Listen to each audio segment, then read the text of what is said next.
Hello, friends, and welcome to Monday's Kings of Anglia podcast. I hope you had a good weekend. Unfortunately, Ipswich Town didn't have a good weekend. They lost 2-0 at Sunderland. Obviously, promotion rivals, fellow League One big boys. A game that, for all the world, it looked like Town may even have won. They ended up losing in heartbreaking yet familiar fashion. Welcome along to this week's pod, sponsored by Manscaped. Of course, use that code KOA for 20% off and free delivery. I am joined by two men who are hoping had a good weekend despite the result. I know one of them did because he was out having it large on the toon in Newcastle. We'll come to Ross in a minute. But Stewie, the Dr. Watson, back from the gym this morning. Have you got a license for those guns you're packing, my friend? How are you? I'm all right, thank you, mate. You asked me what I'm trying to get out of the gym, just to get a little bit healthier. Yeah, I'm not trying to go whiny on you here. I'm just trying to get a bit healthier, my friend. That's all it is. You started eating steak for breakfast yet? No. Have you started on the gear? Get on the juice. Do you know? Have you got some contacts? I can sort you out, mate. Don't you worry. Okay, no, and don't do drugs, kids. That's all I'll say. I genuinely do think that would be an interesting idea for a feature, though, don't you? Just take like a man like yourself or like any of us, and see what kind of shape you get into. Just banging on the juice for a bit. Don't you reckon? I think you've described this to me before. The drug Olympics. So like we all know where we stand. They're allowed to take any kind of performance enhancing. Yeah, anything goes. Yeah. Yeah. Morally, ethically, I think we're on dodgy ground here, but it's an interesting idea. I don't know. I mean, if everyone is it's fully open, you know, and everyone knows the deal, you can take whatever you want to compete in the drug Olympics. Everything is in play. I would watch that. That'd be a pay-per-view sport for me because you get these kind of super hybrid humans, wouldn't you? Yes, their life expectancy would be about a day probably after they've juiced up to the gills, but you know, it's up to them, isn't it? It's their call. Anyway, moving on. Don't know what we went there early doors. Ross, you had a great weekend. You weren't around last week and we missed you greatly, but you were on it like a car bonnet. Was it Newcastle you went up to in the end? Because I know obviously the game was Sunderland and you were at the game, and I was speculating on last week's pod that I was hoping you wouldn't go out in Sunderland and you go to Newcastle because it's a legendary night out. Friend, is that what you did? Tell us all about it. Yeah, no drugs were consumed on Saturday night, just to let you know. It was mostly alcohol. That is a drug, of course, alcohol, but there you go. Yeah, true. It's legal. It is legal. But no, it was a wonderful night with a lot of good lads. Of course, it was Liam from Crew's birthday weekend, turned 32. Although his birthday was on Sunday, so he drove back on his birthday. So nice. Bless his little heart. But no, a very good night with James, Bloomers, Paul and Liam out in Newcastle. With the lads, a lot of alcohol was consumed. We went to a bar where basically you were just dancing on tables. A lot of cheesy songs were playing, a lot of dancing, a lot of beers flying, sticky floors and all that. And it was a very late night, but a very good night. Where did you go in Newcastle? Can you remember? Starting to give him a B. Okay. I can Google that narrows it down. Yeah, it was a good place. And my good old Thomas Whitby was there. So was he? My drive instructor. So he was. I'm going to put it out there now. I'm going to bluntly say he was fucked. Was he? To say that he was a mess. Was he? He was a mess, but he had a good night. It seemed. You had a good night. Yeah. I once shook hands with Alan Shearer, my club in Newcastle, years ago when I was training in Darlington.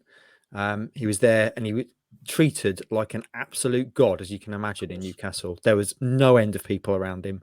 And we did that really lame drunken student thing of kind of milling around. He was with Gary Speed, as I recall, and Shay Given, off the top of my head, I seem to remember. Yeah, Newcastle, a great night out if you've never done it. I'm now too old for nights out in my dotage, but if you're still young enough, go for it. Anyway, boys, Ipswich Town, we're hoping we're going to go for it at Sunderland on Saturday. A game we talked about last week, Stewie, on paper, looked a good time for Town to be playing Sunderland. In a good run of form going into the game, Town. Sunderland not in a good run of form. But so often is the case, when a side is not in a good run of form, Town turn up, and that turns around. Your opening thoughts on this one? It does feel like that, doesn't it? It's kind of been this theme that, like you say, a team that needs a bit of a leg up is in a bit of a funk. Along comes Ipswich, and ultimately that's what happened. But everything we hoped this game would be turned out to be the case for 70, 80 minutes. They looked like a team struggling for confidence. They looked like a team that hadn't played for several days. Lee Johnson had kind of changed his system in the search for something. He had injuries, so he was playing a midfielder at left back. The crowd were nervy and anxious. Look, if you want the crux of this game, it's the missed chances in the first half. Bersant Celina has to take one of two very good chances, and if one of those goes in, it's the old cliche about the first goal is crucial. The whole dynamic of the game changes. Their crowd, the anxiety in the crowd would have gone up a whole notch. It would have gone up to sort of anger and fury, and then if Ipswich play that second half performance, which was just complete calm, composed control, but without ever really looking scoring. But if they'd have gone 1-0 up and then produced that second half, we'd be going brilliant. 1-0 away day display, classic, 3 points, thanks very much. But they didn't score, and then ultimately didn't look like scoring enough for all the possession in the second half. And then it's just two complete sucker punches towards the end, isn't it? With Walton gets stuck in traffic at a corner, and one of those nonsense modern day handball penalties. Oh, and when you say nonsense, Stewie, that is absolute nonsense. What is Toto Enciala meant to do in that situation? He's had the ball pinged at him full on from about a yard away. He's turned away, a natural human reaction, and the ball's hit some part of his arm. How is that anyway?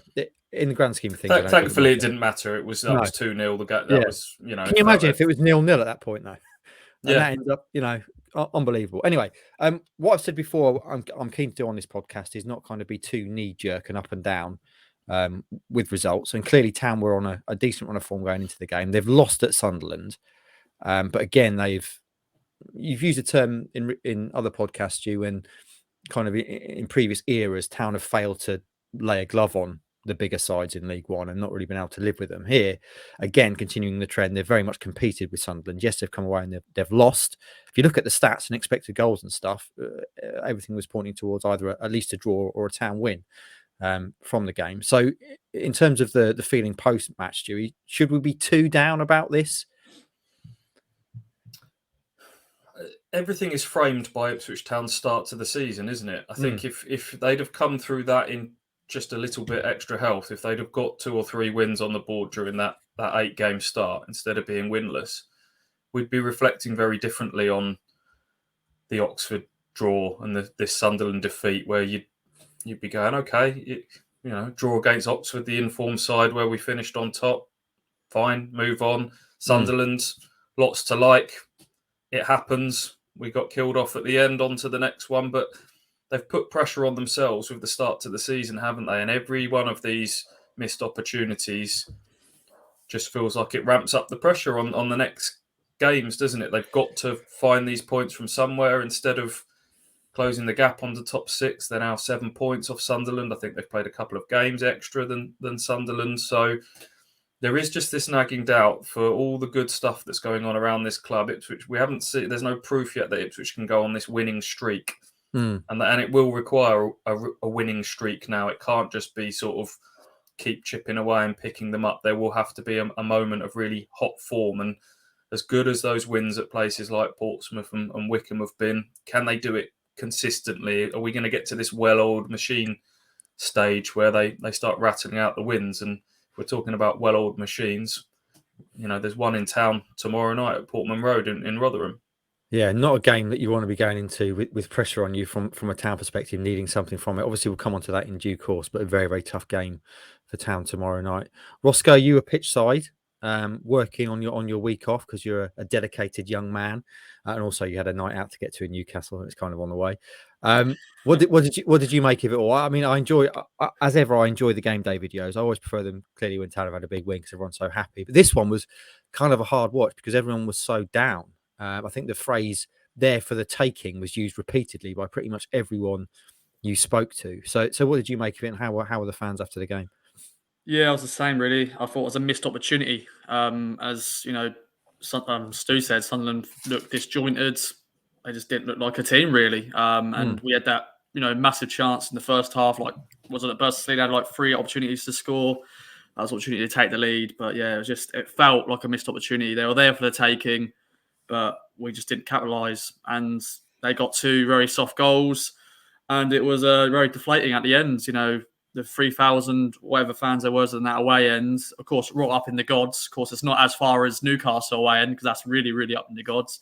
But everyone who came out and spoke to me on game day, they just felt disappointed. They had a good day overall because sometimes it's actually about the day, the social side of it. John Watson, of course, he's from Sunderland, so he was very disappointed. Of course, all of his friends who are Sunderland fans, of course, were having a little banter with him, but he was probably the most disappointing out of the lot because this is his hometown. He wants to beat them, but it's just a missed opportunity. And just where are the goals? We were scoring for fun, and we haven't now scored for a while. It's a bit worrying. It's a little bit for me. We haven't been scoring recently, so but I predicted a 1-0 win. We didn't get it, unfortunately. Yeah, I was gutted for Big John. I could see, especially after that game, he was distraught. Paul Cook was the same. I would say, sort of crestfallen, deflated. I think that summed up everybody's mood. The fact those goals had come quite late. Paul Cook came into the press room afterwards. We've been doing them all pitch side, but Stadium of Light's got a nice press room, and it was easier for him to be brought up to there. And it just flat in his tone because he knows. I think everyone knows that this was a missed chance. It's not often you get to play Sunderland, and they won't be this average throughout the season. They're just in an off period at the moment. They made a really good start to the season, and I'm sure they'll sort of come through this one. But it's about the timing of when you play these sides, and Ipswich unfortunately weren't quite ruthless enough to kill them off. I think you described him as crestfallen, didn't you, Stu? Paul Cook post game. So yeah, clearly feeling it as much as the fans are. Shall we just go back to pre-kickoff, Stu? 2 p.m. What did you make of the side? We talked about on last Thursday's pod. Would he play Bailey Clements at left back? He did. He kept faith with him as you thought he would. What did you make of the rest of the side? We know, unfortunately, Wes Burns was out with a knock, wasn't he? Yeah, it was just one enforced change. We don't quite know how long Wes Burns will be out for. Paul Cook just said it was he felt his hamstring after the Oldham game in midweek, and unfortunately he'll be out for a short period. So we never get too much detail on injuries from Paul Cook. So it certainly doesn't sound like I'd be surprised if he was back suddenly tomorrow night. I thought he was a loss because I think if you look back at a lot of the goals Ipswich have scored, it is that Burns-Bonne combination that they seem to sort of enjoy working together, and they didn't necessarily have that sort of pace for the counter-attack in transition. But he was the only change, really, the only enforced change. Paul Cook, as we know, is a loyal manager. I think he tries to sort of stick with sides unless you've properly lost the shirt, he doesn't change it. So he went with that. I would say a few players now are starting to get towards, as I call it, the amber zone, where you're in that sort of, not quite slipping into the red zone, but there's some decisions to make for Paul Cook now. Kyle Edwards, as exciting as he is to watch, there comes a point where you're talking about his lack of goals, assists, chances created. Yes, if Selena takes one in the first half, he gets that elusive assist, so it's not all on him. But I just don't know if the final bit of decision making is quite there for him at the moment. Bailey Clements, and I hate to say it, he's homegrown, but I thought he looked like a little bit of a weak link there. He did enough to get through the game. When he made mistakes, he did just about enough to rectify them, but I don't think he contributed enough as a whole. This whole Paul Cook system is based around fullbacks bombing on and creating overloads because it is very one-dimensional, this way of Paul Cook playing a bit predictable, if you like, and it doesn't matter if it's predictable. If you're very good at it, there's very little you can do to stop it. And as we've seen, when it works, it's great. But when there's one or two little pieces of the machine that's not quite well oiled or working, which I thought was the case at the weekend, then it starts to then maybe begin to look a little bit toothless. And I think, with Burns missing on one side, with maybe the left-back slot not necessarily being as strong as it could be, it just started to misfire a little bit. And then we get onto the wider debate about Is that, as a manager, do you need to recognise on the days where it's not quite working, and do you need to have a plan B, and do you need to look at other ways? And Paul Cook is, as we know, very rigid. He wants to make like-for-like changes, and it didn't really do a lot to change the game on this occasion. Shall we talk about something that Roscoe just mentioned, the kind of goals drying up and issues surrounding that? Because I think it is an interesting point. I mean, I was reading something this morning that Town have been massively outperforming in terms of the goals they've been scoring. Although they're clearly, I think they're still League One's leading scorers. In terms of the actual shots they're getting, they're way down the list. So they've been fortunate, good. To this, clinical, yeah, clinical, exactly. So, but now, are we starting to see that kind of start to turn, as it will inevitably do? And in that case, where do we get more goals from? Bonne's on a mini drought. Joe Pigott, who scored 20 plus goals in this division before, is only getting a few minutes off the bench each game. Roscoe, what would you do here? It clearly Cook's loath to bring Bonne off because he's red hot striker. Okay, he's not scored for a couple of games, but he is a star striker. But Stewie says he wants to make like-for-like changes. He doesn't want to bring two strikers on together, it seems. But what would you do with Pigott? Because at the moment, it seems like he's kind of wasted to me. He's not going to make an impact on a game in 2 or 3 minutes at the end of it, is he? Yeah, I'm still baffled on that. We've got Joe Pigott on the bench and he's coming on 5 minutes to go, a couple of minutes to go. And what can Joe Pigott do in that time frame? I hate to bring him back into the picture here. Paul Lambert, when he mentioned Freddie Sears, I want a 90 minutes performance from him. He's given him a couple of minutes. Yeah. Of course, it's a different scenario, but I know he likes to do the like. I know he likes to play one up front, but when you're losing the game, or when it was 0-0 against Oxford, bringing Joe Pigott on for the final 5 minutes, what's he going to do? Of course, that was the first time I think he's ever, actually subbed Macauley Bonne off. I can't remember Macauley Bonne being subbed before. But yeah, I'm a bit frustrated. Certainly before like 88, 89 minutes. That was quite telling. I think Pigott came on this time, I think in the 81st minute for Bonne. So that's certainly the earliest that Macauley Bonne's been brought off. And at that fans forum the other week, someone asked Paul Cook about Joe Pigott's lack of minutes. And he said, I've had him in the office. I've apologised to him. But basically, it's impossible to take Macauley Bonne off the pitch at the moment. And Macauley Bonne's, he's had big moments late in games as well with the Sheffield Wednesday, the classic behind the goalkeeper moment was very late on. And so I do get it. The whole sort of cult status that's growing around Macauley by the week means that you kind of want him on the pitch at all times. But he did look a bit isolated, didn't he, Ross, at the weekend? Yeah. For the first time, he wasn't. It's not just his goals. And sometimes we sort of go 1 goal in 6 now. He's not. It feels sacrilege every time if ever you question Macauley Bonne at the moment. And I love him as much as everyone else, but he's not maybe affecting the games in his general play as much. He's still battling centre halves, but he maybe not running channels, getting the ball in the right space. Is that down to Ipswich not using him properly as much? I'd like to see him mix it up sometimes. It's always switch the play, get it wide, crosses in the box. Now and again, Macauley sort of drop in a little ball into his feet, play off the bits and pieces. They don't sort of mix it up enough. But the fact that Pigott came on in the 81st minute just felt like a significant moment that Macauley Bonne maybe won't be completely, if not undroppable, but certainly unsubbable going forwards. And it must be heartbreaking as a striker to come on with 9 minutes to go. I think you want at least 20 minutes or so, don't you, as a player to be able to make an impact.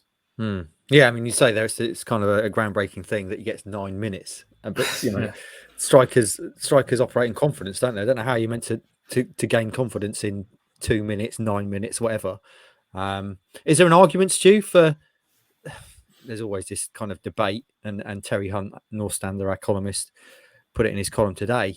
He knows he appreciates it makes him a dinosaur, but he says, why not play Pigott and Bonne together? We know that Cook is wedded to the 4-2-3-1. Is there any likelihood of that playing? We saw maybe Pigott in the 10 earlier in the season. That's your best chance, I think. Franny Jeffers, who was a very good striker himself, kind of when he was talking about the different options they've got up front, that Pigott is better in that sort of maybe that link role. I think Macaulay's kind of off the last shoulder fighting the centre half. I think Joe Pigott can maybe operate almost as that number 10/striker, dropping into little pockets of space. I think sometimes just play another striker. Is a bit of a simplistic argument in football when it's like score more goals. I said it loads of times. The best teams in the world who score loads of goals play with one up front. It's how you play it, isn't it? But it's an option in game, and I wouldn't mind seeing it at some point. That's for sure. Yeah. Okay, we'll come on to that maybe a little bit later when we talk about Rotherham and what to do with the side. Rossi, we've talked about what was disappointing, and clearly Town lost, which was disappointing, and the various issues aside. Was there anything that impressed you from Town on Saturday? Edmondson had another good game, didn't he? Your boy Janoy was decent as well. Yeah, you got to mention the fridge, didn't you? The boy, the fridge, George. He definitely deserving that 4-year deal. And what a signing for a little nutmeg at the game against Sunderland. Little fun story here for you.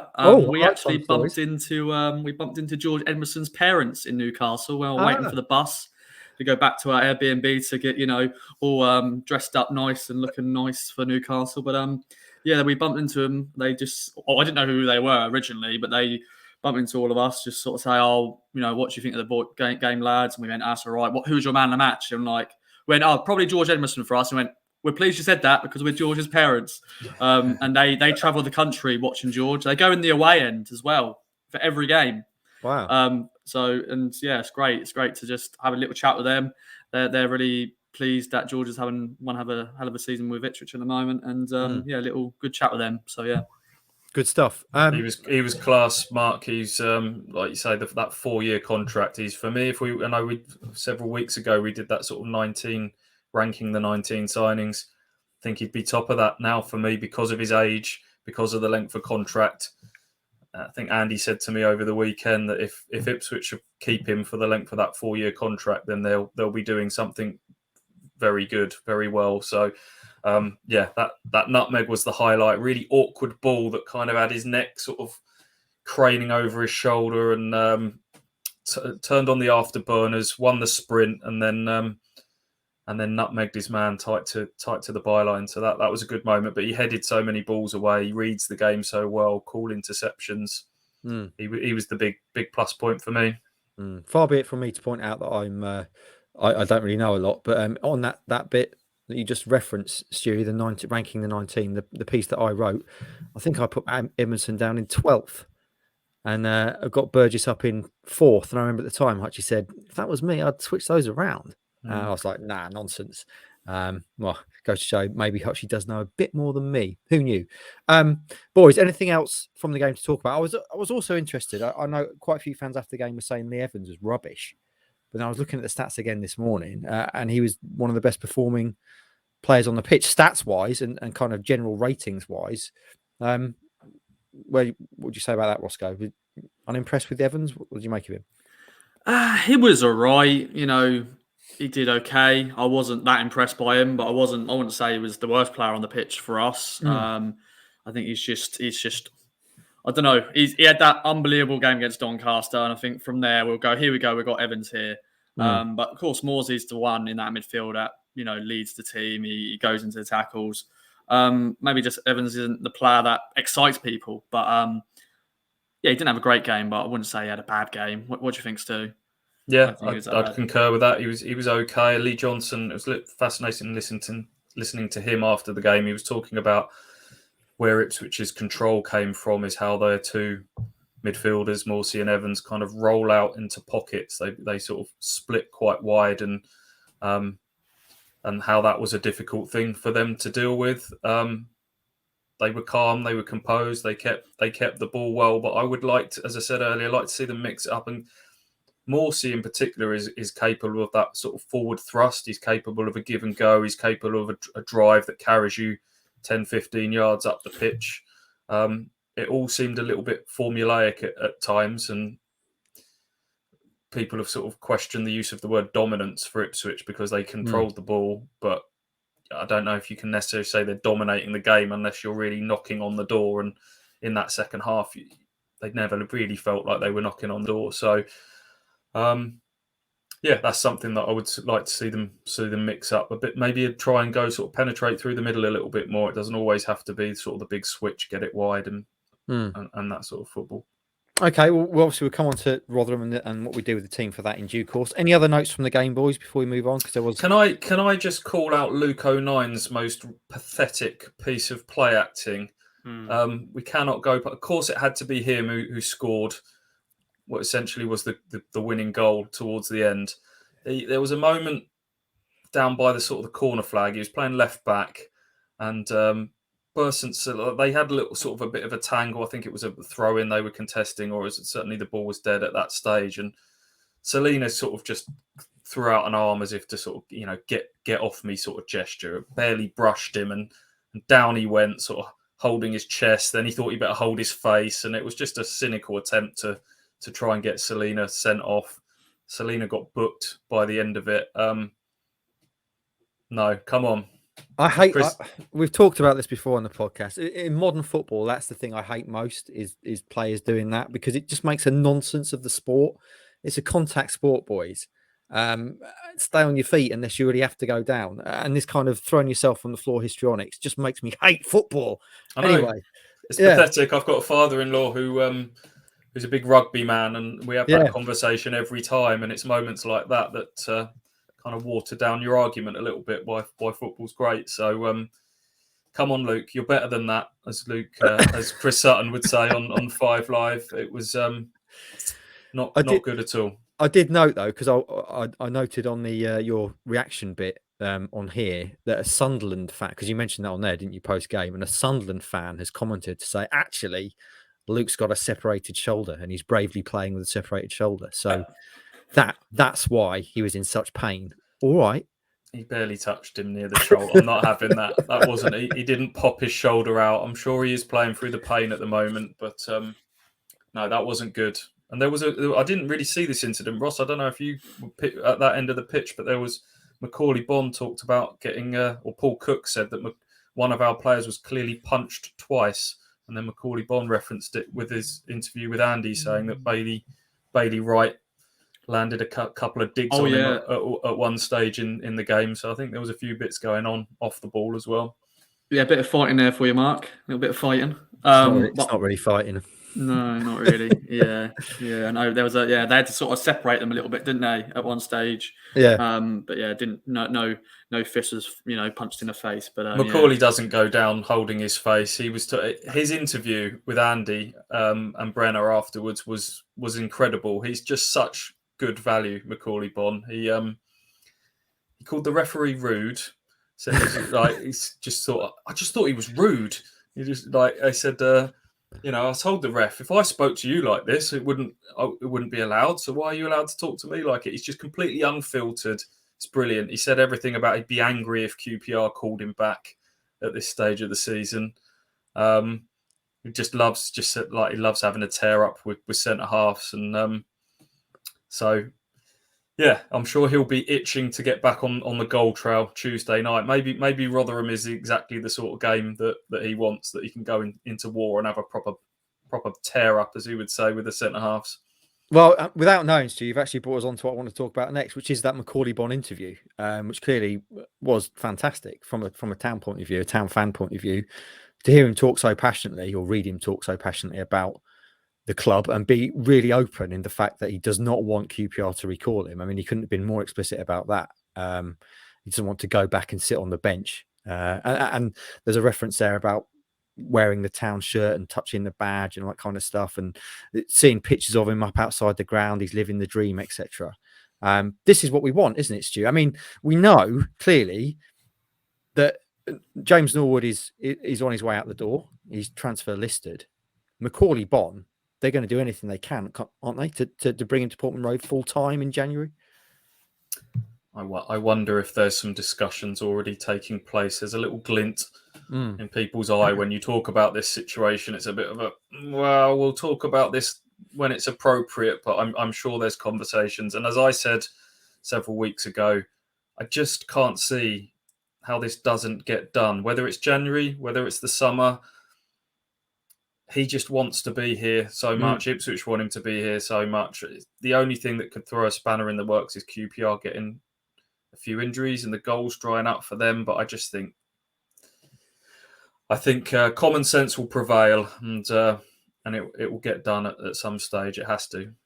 You want to get it done in January, though, don't you? You don't want to leave it to chance when he ends up season scoring 20, 25 goals, and then suddenly everyone comes in for him. You want to try and get him tied up as soon as possible. And we've talked before. I've said quite a lot. I'm quite big on passion in life and how important that is in everything that you do.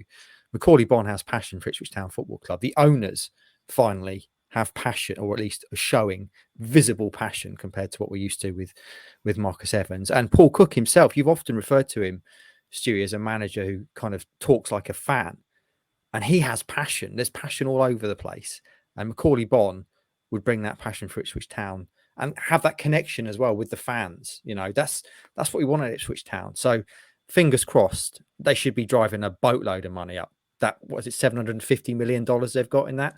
Come on, boys.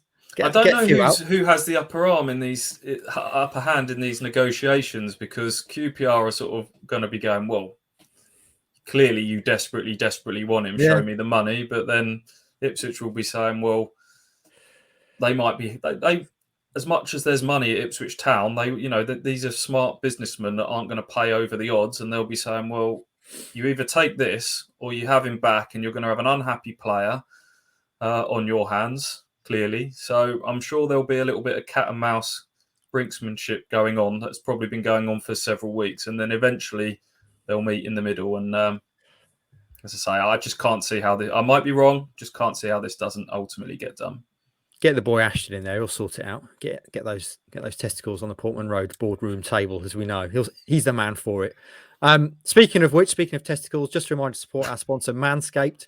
Use the code 20% off at manscaped.com for free delivery and that 20% off, like I mentioned. It's Black Friday on Friday, and I'm told KOA is the code.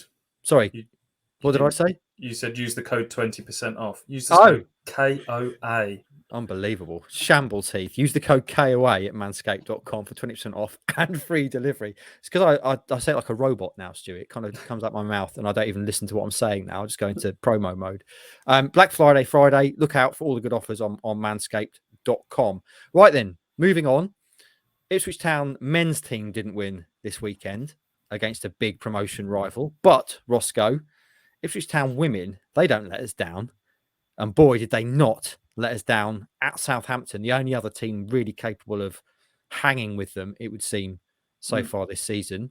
They went to Southampton in the league and they came home with all 3 points. Yeah, it was round 1 to Southampton, but round 2, Town got the win. 2-0. Natasha Thomas and Zoe Barrett with the goals. I wasn't there, unfortunately, because I was sort of sleeping. You were hungover. Hungover, and drawing back from Sunderland. But I was, looking at the updates, and massive win. Little fun fact here. Southampton have never lost a league game in their history because they were only formed a few years ago because they were not a team. Basically, Southampton then decided, let's have a women's team. So the first ever win in the league against, they've never lost a game. Wow, never lost a game. Or they've lost like cup games and all that jazz. No, but in the league, that's still fairly major, isn't it? Yeah, really major. So massive win, and we're top of the table, looking pretty. 11 wins now out of 11. Just of course that cup defeat against Southampton is the one that's disappointing, but yeah, riding high at top of the league, and massive result in April at round 3, the trilogy. It's going to be a massive one. That's what it's going to, potentially that's what it's all going to come down to, isn't it? Town hosts Southampton at the end of the season. Clearly, the ladies, it looks like they can't be stopped by anyone else. What's been the key, Roscoe? We know, they got promoted at the end of last season. They were Tonkin sides last season. They were clearly playing a level too low. But again, they've come up, and it seems like this level is not really high enough for them either. We know that the new owners have paid for professional deals for a lot of the girls, so they're able to train more and kind of bring a level of professionalism to it. But is it just a case of the ladies are just too good for this level as well? I wouldn't say too good. I don't think they want to go too overboard about it, but I think we have just good quality players who have stepped up. They've earned them deals. We've signed some good experienced players. I think that's what we were lacking in previous seasons. We just didn't have that leadership. I wouldn't say we didn't have that leadership, but we've signed Sarah Quantrill, the goalie, Bonnie Horwood in midfield, and they've experienced, they've played at the highest level possible. So I think that's helped. It's just a great team bond. I think everyone has been playing in the same team for the last few years. They've all progressed through the academy. Joe, of course, is a fantastic manager. And I think, we just haven't got too carried away, but they're, go into each game, go into the next one, and just getting the results. Of course, we've been winning games a lot, but they have been close, been cagey. But yeah, it's another great positive, win. And yeah, it's just what a roller coaster a ride they're on at the moment. And hopefully they'll do the job at the end of the season. Certainly looks that way at the moment. Can I also just say, while we're talking about the Ipswich Town women's side, how good it is to have Blue Wilson on board for Tractor Girls Talk. Obviously, Katie Sandals, big shoes to fill when she departed. But I listened to one of the first pods you did with Blue. I was in the Peak District. I was out running. I thought, let's have a bit of the boy Rossi and Blue on, see what's going on. And I really enjoyed it. Blue's very, very good. Very good. Speaks really well.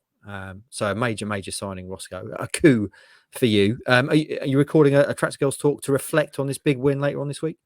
Yeah, so we'll be one out on Wednesday. Blue, of course, had her surgery for her ACL last week, so she's recovering. I spoke to her on Sunday, how are you feeling after the surgery, and said, after that win, I don't need morphine now. It's all about the buzz of that win. So we're going to have a great chat about the game. Sarah Quantrill, of course, will be on as a special guest, the goalie, because she was actually at the game. Of course, me and Blue will be just talking about a game that we weren't at, but Sarah can sort of talk about the game and have a clean sheet for her.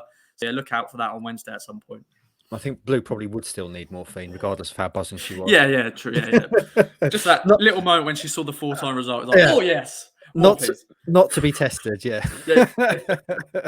Right then, Stewie. So we talked about one winning Town side. Are we going to be talking about another winning Town side come Wednesday morning? Ipswich Town, they've just lost to Sunderland. As you said, they've kind of put themselves in a position now where they can't really afford many more slip-ups. And I don't want to call this a must-win game because clearly it's not. It's not even a game that they have to get any points out of realistically because it's still relatively early in the season. But let's be honest, they do need at least a draw you'd expect out of this game. But this is not a side that you want to see coming to Portman Road next, is it? Rotherham second in the table. I think they're unbeaten in 14 games. They lead the league in expected goals, especially away from home, worryingly. And they don't concede a lot either. They're a physical side. What are you making of this one? Yeah, they beat Cambridge United 3-1 at home at the weekend without probably their two best players in Michael Smith, the top goal scorer, who was serving a one-game suspension. Ollie Rathbone, who by all accounts has been their star performer in midfield, was ill. And despite those two players being out, they won 3-1. Mark Bonner of Cambridge United manager called them outstanding and way above the level athletically of anyone we have played this season. They're powerful, aggressive, hard-running, relentless and ruthless. It will be a good side who finishes above them. So they were right up there in terms of my picks because I just think we've seen enough of Rotherham in League One to know that they know what to do at this level. They know this division and they've got good players. Barley's are just sitting in front of the back three. They're another team that play a back three. Can ping some passes. Set pieces is a concern for me in this one. I think Ipswich are not defending them very well. Conceded from one at Oldham. They've conceded from another one at the weekend. So that is certainly a concern of mine going into this. So without being too doom and gloom, this is not the sort of fixture that Ipswich needed to be rolling into after the disappointment of Saturday. It's time to stick their big boy pants on and roll up their sleeves and let's see what they're made of. Yeah, this is not a game. I feel I've got a bad feeling about this one, boys. For all the reasons already mentioned. Rossi, how are you feeling? I mean, clearly the other thing we should mention is that Town at Portman Road on a Tuesday night, a little bit of magic about them.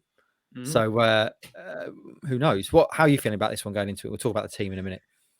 Yeah, it's when we play Rotherham, I'm always a bit worried. They're a team that just gets the job done. The results against them have never been that great. Although the James Collins masterclass, I remember that game when we won 1-0. James Collins, only game he really played for us because he was pretty injured. I know we're at home and we have to play, blue, but can we just switch to the white kit? Is that actually in the rules? I don't know. Is that in the rules? If you're the home, can you pick? If you're the home side, can you just pick? It's a good question because England played in blue at Wembley the other week, didn't they? I assume both sides would have to agree to it. I don't know if the referee gets the final say on that. They wear red. It's fine. It doesn't clash. It's white, so Exactly. Yeah. Let's put a marker down. Town should wear white tomorrow. Stewie, what should Town do with the side though? We've talked about issues. You talked earlier about people like Carl Edwards and Selina obviously starting at the 10. You'd have to say that Chaplin probably felt unlucky not to get that start on Saturday. Bonne, Pigott, all that kind of stuff. Bailey Clements, things we've already talked about. What would you do with the side for this one? Because this is, as you say, a game where you need your big boy pants fully on and zipped up. Yeah, I think probably roughly about half of the team is kind of nailed on at the minute. Walton, despite his error at the weekend, going back to that Walton error, I think that may have almost been overconfidence because he's been claiming so many of those aerial balls so confidently. He just, as soon as that ball went high, that corner delivery, he thought, I'm going for this. And he just lost the flight of it a little bit and got stuck in a crowd. But he's been good.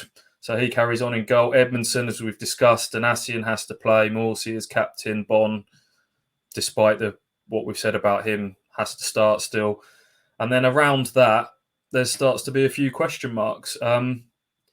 Straight away, if I look at the defence, is it prudent to bring Cameron Burgess in for this game, considering we talk about Rotherham being land of the Giants and dealing with aerial balls? Is this the sort of game he comes in? And then the next question mark is, where would you bring him in to the team? We've seen him fill in at left back before. It's not for me, if I'm honest. I feel a bit uncomfortable, with someone running in behind him and all that sort of scenario. So if he were to come in, I think it would be more of a swap for Toto, who is getting the job done. But with Toto, there's always that little bit, just leaves you a little bit nervy at times. You just you feel like there might be a moment in him. So and then left back, Clements, as good as his debut was against Oxford, haven't been as convinced by him in the last couple of games. But then your other options, if we're discounting Burgess, Penny would be coming back into the team off some disappointing games himself. Otherwise, you're looking at a Donatian or Kane Vincent-Young out of position, inverted commas, out of position job. Yes, they've played there before. I've said it in previous podcasts and videos that's the route I'd be going down now. Either Donatian or Vincent-Young at left back with the other on the other side. And then it's the top end of the pitch. I mean, Ross, I'll let you take on things from here. It's picking that three, and I think Paul Cook will go with that 4-2-3-1. Of course, becomes the big question mark now, really, doesn't it? Oh, and Rotherham are a big side, so Pigott probably would be an ideal player at the start, really. But then Macauley Bonne, he gets in there, he works his arse off. I like Chaplin. I do like Chaplin, but he's a little boy. He's not. He's 5 foot whatever, but he's always a tricky player, and he always comes on and does well. So I'm sort of edging maybe starting Chaplin, maybe just to add a different element in that front four. Sonny Aluko, I thought, did okay against Sunderland. He had a few moments where I was thinking, what's he doing there? But it is hard. I think, you know what, this is controversial. I would probably drop Carl Edwards. I don't think he's been at his best the last few games. Maybe that's what he just needs, a nice little rest. But it's tricky to decide, really. Of course, so, okay. What are you doing there then? So Chaplin's your 10 by the sound. Are you saying Chaplin at the 10? I'm sort of edging. Maybe he can go possibly on the right. Okay, because we know Wes Burns probably isn't going to play. So he's on the right. Who's in the 10? Pigott? You just said Pigott? Pigott possibly, but I don't think he would. Oh, I don't know. The three I've got written down, if it helps, is I've got Aluko still in the side. I thought had a really good start at the stadium. He was the one player who I could hear those fans high up in the crowd sort of singing his name, because his footwork was outstanding at times. He was really bamboozling the Sunderland defence, and I'm assuming Burns is still not fit. And then I think I'd be shaking it up a little bit more. I've got Fraser and Chaplin, and I know both could play 10 or left. I know it's not his best position, Fraser, but I think I would nominally start him on the left, but allow sort of him and Chaplin to interchange. I just want Fraser in this team now, because we've talked about Ipswich not maybe creating as many chances as they have. He's the one player that can unlock the door.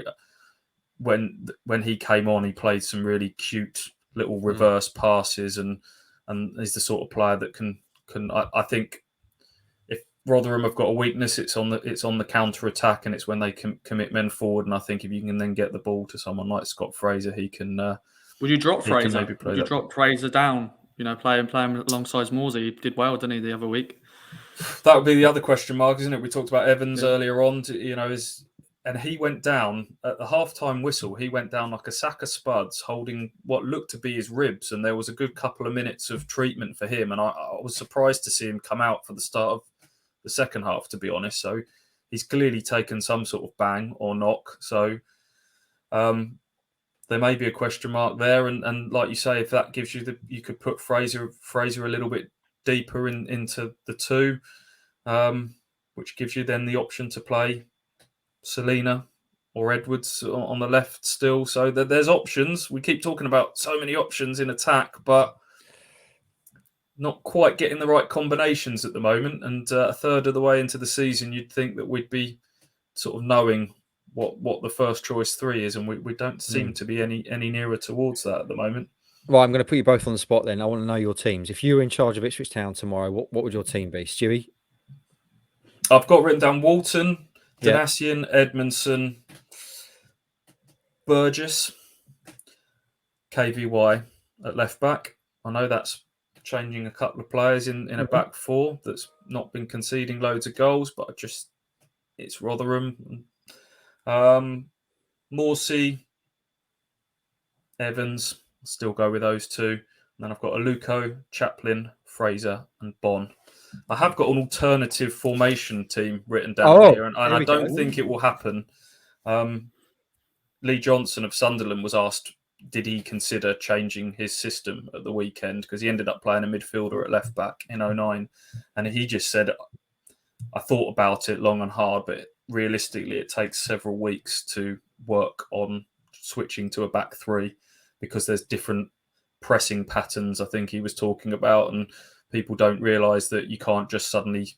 I know people go, they're professional footballers, they should be able to just change formations, but nowadays the amount of work that goes on in and on the training pitch for these things, I'd be surprised if he changed. But you could make an argument with sort of the lack of options necessarily at left back at the moment, that a back three might be more prudent. You could go Burgess, Edmondson, Danassian, who I think is well suited to a sort of a back three. And then that gives you more options to go with maybe a four and then a three in front of them. But I don't think it will happen. So that's the three. Who would the four then be? Ideally, you'd want Burns on the right side of a midfield four in that system, and I don't think he's available. So you'd probably be looking at Aluko on the right, Morsey, Evans, probably Edwards best suited to a midfield four, and then your front three. You could even go with Bonne. That could give you the option to go with like a Bonne Pigott with one in behind, Fraser/Selina. Something like that. So that gives you the option to get your two strikers on that people are talking about. Interesting. Rossi, what would your side be? Assume we're playing a 4-2-3-1. Do you know what? I would probably keep Bailey Clements in. I know he didn't have the greatest game against Sunderland, but I think he hasn't really done that much wrong. I'll probably stick with the same back five, really, because they didn't do anything really wrong in that game. Okay, the soft first goal and then the penalty, Toto couldn't do anything wrong. He hit his hand, boom, boom. So I'll probably just stick with that back four. I understand where Stu's coming from with bringing Burgess in, because they are going to be man mountains of Rotherham side, Michael Smith and all that. They've got a lot of big lads, as we know with Rotherham. Midfield, Morsey is just my guarantee. He's always on my sheet. Morsey's always there for me. Then it's now deciding Fraser, Evans. Then we hadn't even mentioned Idris, who had a great game against Oldham, scored that absolute world of a goal. So that's what I'm struggling with at the moment. I'm trying to think who should I put there. I'm thinking I'm going to be dropping Evans, and I'm going to put Scotty Fraser in there. Okay, Scotty Fraser in there. Interesting. Then I think on the right, I'm going to play Luca. I think Chaplin in the middle, and then on the left, I'm going to bring in. I think I'm going to play Selena. I think, and then there was Chaplin and Fraser. Chaplin and Selena will just switch over, and then I'll just. Do I put Piggott up? You serious thinking about dropping your boy? My boy. No, actually, no. Sorry, I'm going to switch this again. I'm actually going to drop Selena. I'm going to put Chaplin on the left, and I'm actually going to play Macauley Bonne in the 10 and Piggott up front. Bonne in the 10. What's you thinking there? I just think he works hard, doesn't he? I think he can head it on to Piggott, but maybe he can be more of a bit further. It's more of a centre forward role. He's not actually going to be in the 10. It's going to be more. It's going to be like a 4-4-1-1. You know what I mean? I don't know how I'm going with this. It makes sense in my head, but I think they 4-1-1-1. Yeah, something like that. 4-4. Is that's 11 players, isn't it? Can we just play 12 players? Yeah. Give you got an advantage, yeah. If I can rescue Ross here a little bit, the one point I will make: whoever plays as the 10 has got a job on their hands keeping Barlaser quiet as the sort of I hate this phrase in football, but quarterback, the sort of deep lying midfielder who can spray passes and do that. So they're going to have to do. Quite often we talk about sort of attacking players. It's all about what they can contribute going forwards, but they're going to have a defensive job to do. Whoever plays there, Selena, for all his qualities, not sure that's top of his list of fortes. So, that's probably why I've got Fraser in the Chaplin in that 10 position for that reason. Okay, well, I hope you followed that because I'm a bit confused now as to who's playing where and how many players Town might play tomorrow. But I think we got to the end of it. We can also say that Barlaser, that's fun to say, isn't it? Barley. Anyway, I digress. I said at the start of this look at Rotherham, Stewie, that I hate the term must win, especially this early in the season. It's not technically a must win. It's not even really a must not lose. But how do you? I mean, that's what I'm going to ask you. How would you classify Town going into this game? I think it's as much to do with sort of vibe and feeling at the moment for Ipswich, and they've built so much good feeling off the pitch. We're coming up to sort of these festive pack out Portman Road games. It's important they don't let too much of that feeling sort of dissipate by the time they get to those Christmas matches, really. So I think it's as much about how they play as the result. I'd like them to get something from this game, because I think back-to-back defeats would feel quite damaging to things. And it's just, again, before you know it, you're chasing your tail and you're starting to reach for things and force for things, and that wouldn't be too good. Lots of football to go, of course there is, and Paul Cook's going to keep sort of trotting out that sort of 46-game mantra. But we're into moving season now. This is when tables really start to become solidified, and Ipswich, if they're not careful, kind of find themselves floundering around in mid-table if a few more games sort of slide by. So, yeah, every game feels big, but again, this one does, doesn't it? This next month or so, isn't it? Month or 6 weeks is properly moving season. December, Christmas, January, early January, really, really important time in any football season. As you say, Stu, they can't really afford to fall too much further off the pace. Predictions time then, boys. What are we going to say? I've been taking a deep dive into the stats this morning, as you may have noticed from various references I've made throughout this. And looking at the stats are predicting a 2-1 home defeat for Ipswich Town on this one, looking at various factors. So I'm going to say 2-1 to Rotherham, going with the stats. Stewie, how are you feeling? What do you reckon? I'll go for an optimistic draw. If Ipswich can come through this week with 4 points from the 3 games, it wouldn't be a complete disaster. Obviously, the Crewe game is the more winnable of the two. So I'll go with a draw. And gone are the days where we're going for big, high-scoring games. You know, we talked about maybe the XG had suggested that maybe Ipswich weren't, that was going to happen at some point. I actually think the expected goals against, even though they were conceding a lot, they were sort of from individual errors rather than sort of relentless pressure. So those two sort of things have sort of moved together now. So 1-1, maybe even a 0-0. And 1-1. a draw would be a decent result, though, wouldn't it? I mean, if we're sitting here Wednesday morning and Town have drawn with Rotherham, I don't think that's a bad result at all, given the form that Rotherham are in and various other factors we've already discussed. Roscoe, what do you think is going to happen? My head goes, it's going to be a rubbish 0-0 draw. I just don't listen to your head, Rossi. Come on. No, don't listen to my head. Yeah. My heart goes, we're going to win. Why not? Come on, boys. Tuesday night, 1-0. As I said, it's going to be a rubbish game. Even my heart says it's going to be a rubbish game. I think it'll be one of those where Rotherham will have just battle us going forward, and then out of nowhere, Connor Chaplin with an absolute weldy, 1-0. Why not?